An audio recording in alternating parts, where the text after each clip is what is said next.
Hey guys, Ozone9 here, bringing you a pre-delayed video of the Rise of the Tomb Raider running on DirectX 12. Normally I was going to make a video where I would basically record the game with the frame rate enabled. Unfortunately, I don't know of any FPS counter apps like Fraps or MSI Afterburner that work with DirectX 12. I have tried DxStory, MSI Afterburner, Steam's FPS overlay, and all of these don't seem to work with DX12. So if you know of any frame rate counter apps that work in DX12, please let me know. Since I have no way of showcasing the performance accurately, I basically just opted out to show you some footage and just talk about DirectX 12 and the game itself. So I'm running the game at the very high preset. However, I did disable a few things such as NVIDIA's ambient occlusion method called HBO+.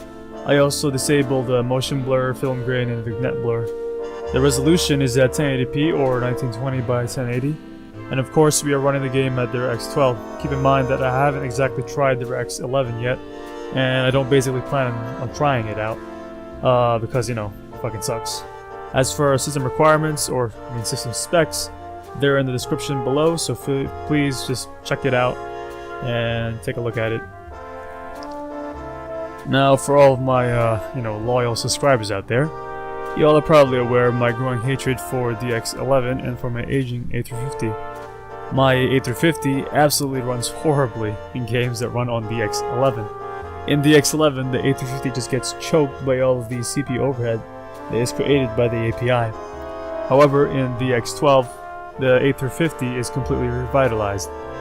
Now, Rise of the Tomb Raider, being the first DX12 title that I've ever played, runs perfectly with my A350 and 390 combo.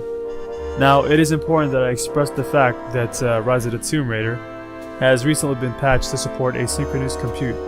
Asynchronous compute is what makes the A350 work with my 390 at an increased efficiency. Basically, asynchronous compute removes wasted cycles by minimizing the gaps between data transfers.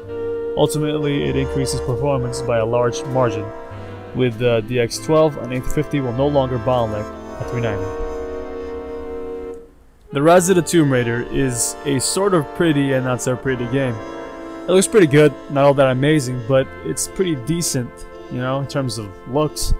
Now, to be honest, I really can't decide whether this game looks amazing or not. There are some moments where the game just looks completely mesmerizing, and other moments where it just looks like it's been rushed. From the 84 minutes that I have spent in this game, I feel like the 80% of this game looks outstanding, and the other 20% just looks kinda average. Maybe the devs should have went with a different art direction. I don't know, I'm just voicing my opinions. But you don't have to listen to it, of course. Graphically, there are two things that this game does completely right: facial animations and hair physics. Facial animations are incredible in this game. They're slightly behind Uncharted 4's animations, but not by much. Each facial twitch just looks so lifelike, you know?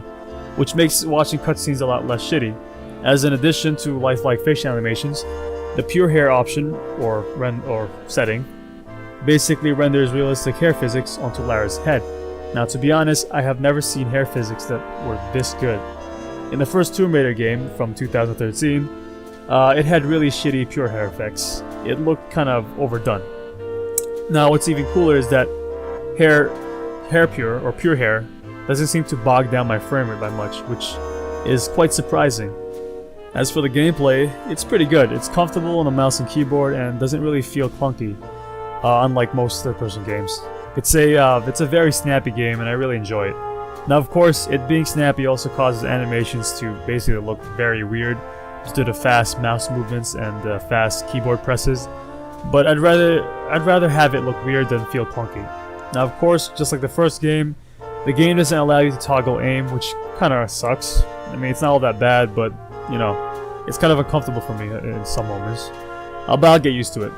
Now, there may be an option that I've missed to enable a toggle aim, but so far, from my quick peruse through the settings, I didn't see any. So yeah, Rise of the Tomb Raider is a pretty fucking sweet game.